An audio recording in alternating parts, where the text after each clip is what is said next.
Quitting your job to start a startup might feel brave, but for most people, it's the wrong first move. If you're purpose-driven and want to solve big challenges, then I get the urge to go all in. I felt it too. The day job feels slow, the idea of building a startup feels really exciting, but you just don't feel ready to take that plunge just yet. Well, here's what nobody tells you. One of the best ways to learn how to build a startup is by working inside somebody else's. Not forever, but just as long as it takes to see what it takes to build a business. Starting your own thing with no experience and no foundation, it works for some people, but to be honest, for most, that's like building a plane in the midair, which sounds exciting until you realize you're also the pilot. Power! We need more power! I've worked at both a scrappy bootstrap startup and a fast-moving VC-backed one too.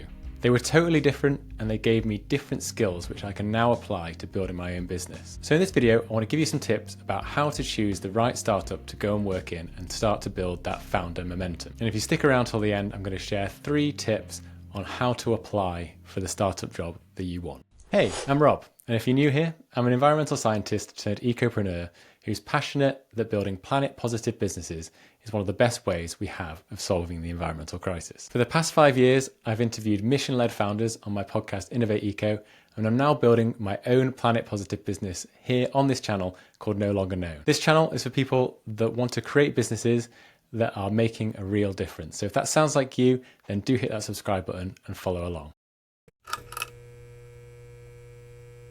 Now, number 1 is more relevant in this day and age, but that's to get close to the builder, get close to the founder. Now, when you're in a startup and there's only a few of you, that's going to happen anyway. There's only a few of you, you've got that direct line to the founder.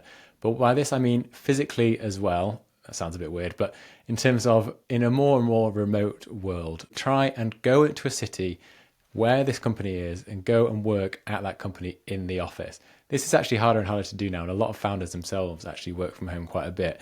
But you will learn so much more being there in the thick of it. You'll overhear conversations, you'll overhear phone calls, you'll overhear probably some painful conversations as well, and really get to feel that energy of a startup, which is really key. You'll be able to tap them on the shoulder, ask them questions over a cup of coffee, or grab them because they're going to be busy, they're going to be really stressed. So trying to get them when they're on a Zoom call or on a Teams call remotely can be a real challenge. So go work in the city where it is, go throw yourself into the company, throw your energy into it if you can, and really get close to the founder and learn those lessons along the way. The company I worked at, I was working right alongside the founder from day one.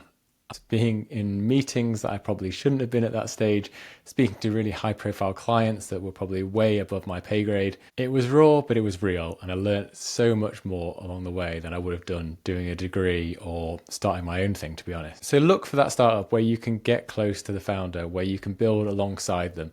Look for something that's ideally in the city where you live already, but if not, it's somewhere you can move to easily in your country, or look for opportunities where you can go and work at that startup in the office and you can really learn from being there.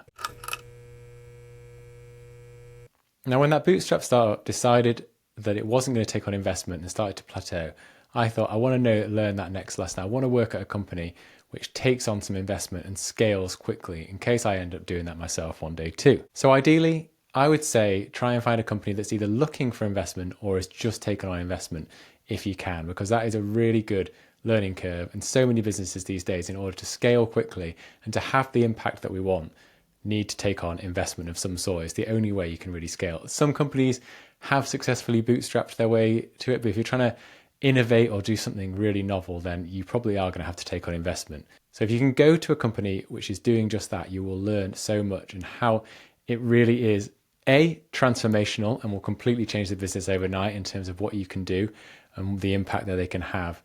But then you'll also learn the pressures that comes with that investment, having to make a return, hiring quickly and trying to scale really quickly, and the kind of opportunities and the challenges that presents. For me, doing that first of all alongside a small team and seeing it grow from just 5 at this VC-backed startup that I went to now the company is at nearly 100 people within just a very short space of time.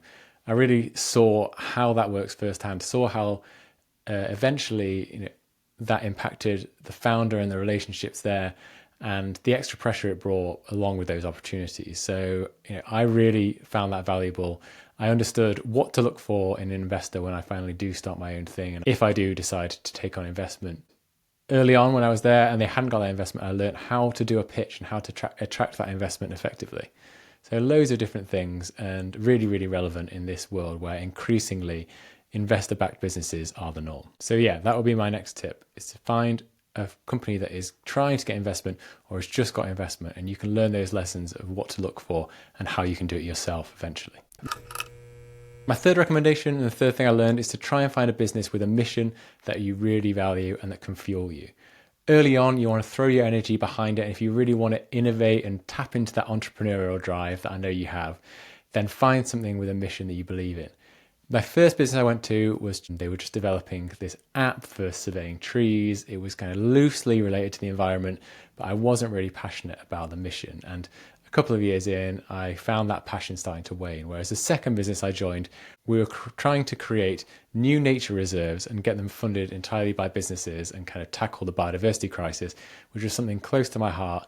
And I found myself really buying into that mission. I could put a lot more energy behind it. I was happy to do the extra hours because not only was I learning, but I was also contributing towards a mission that I believed in as well. And I think that's really important early on, is to tap into that, because if you don't have that, you'll probably burn out fairly quickly. Obviously, that's easier said than done, but I do think there are so many mission-led businesses out there that are tackling problems that you're passionate about, I'm sure. In this age, there's no shortage of those businesses. I interview quite a lot of them on my podcast, Innovate Eco, but I bet if you go out there and search with all the modern search tools that are out there and look in the city near you, there will be a business that is, even if it's just loosely connected to something that you believe in that's just starting out. I'm sure they're out there. I'm sure you can find one. Fourth one is kind of optional, but something that I found really, really valuable from both the companies that I worked at. And that's looking for a company that has joint founders, a co-founder. It could have been someone that founded it and then brought someone in shortly after. And this is more and more common now for a number of reasons, but I learned so much from it for how to choose a co-founder and the advantages of it, the disadvantages of it, and when you eventually do launch, how you should take it really, really seriously. I saw firsthand at the first company I worked at a really messy breakup of the two, the repercussions of that, and I vowed after that to really to think hard about when I launched business, what I was looking for in the co-founder, because it really is like a marriage, some people say. It's an intense relationship that you need to get right. In the second business, similar things happened, not quite the same, but also tensions bubbled, and eventually there was a fallout there too. So I learned so much from that. So this was kind of a bonus one. It might not be, it's not an essential one for you if you're looking for a startup to join, but if there is that there, I think you will learn so much from seeing how they interact, how you can kind of choose the best co-founder, how different personality types can balance each other really well. Because if they get it right, you'll learn firsthand. If they get it wrong, you'll also learn too. But it's a really valuable lesson that I certainly learned from both the companies that I was working at. So as I promised, here are 3 tips to get going and start applying for a startup job. Number 1 is linked back to point number 3 I made earlier, which is finding a mission that you believe in. If it's in your background, if you've worked on things like in this area before, if you've clearly have a passion for these things, then that will shine through. And if you can show that, and it's a mission-led founder that you're trying to get a job at, they're going to resonate with that too. If they believe that you really buy into the mission, then they're going to want you on board alongside them, because it really is about building a team of people that believe in the mission at the start. So if you can emphasize that in an application when you apply, that is tip number 1. But tip number 2 on top of that is not just to go out there and say, I'm really interested in this, I'm really passionate, because founders are very busy and they value their time.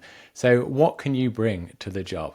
And this one I think is a really underutilized hack, which is the fact that most founders out there are, well, the average age of founders is 45 years old. So that means they're not those young Silicon Valley founders that you often see portrayed. Often they're a bit older.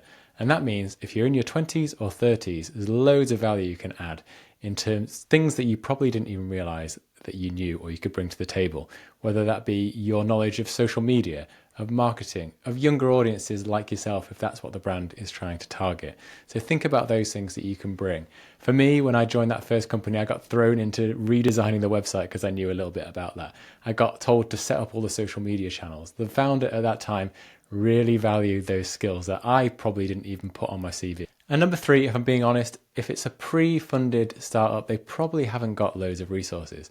So you probably will have to offer to take a bit of a hit. Maybe even better, you could do a bit of work for them up front. Say, hey, I'll help you do a bit of work on your website. You can pay me a little bit of money for that. Maybe it doesn't have to be much, but if you like it, then maybe I can come and work for you. So demonstrate that value through doing a small piece of work. Maybe that's something the founder themselves hasn't even thought of. They're wanting to do a new website. They're wanting to launch those social media platforms, but they don't want to hire someone full time. Maybe you can test the waters by doing a few little bits of consultancy work for them for a reduced rate, and then if they really like you, they think you buy into the mission, then maybe they'll offer you a full-time role. So that's it. That's what I would look for if I was not ready to launch a business of my own and I wanted to get experience by joining a startup. I really do think that's valuable. It's what I did. I worked at 2 different ones before finally launching a business of my own. So hopefully you found this useful. If you haven't already, please do subscribe to this channel. I'm new here. I'm still finding my feet. Hopefully you found it useful. There'll be plenty more videos coming on similar topics around building a business, building a mission-led business, a planet-positive business, and I'm also building my business No Longer Known here on the channel as well. So do follow along with that. I'm doing a podcast, I'm doing videos about it as well. So hopefully, as we find our feet and we make mistakes and we learn along the way, that will provide some valuable insights too. So until the next video, I'll see you next time.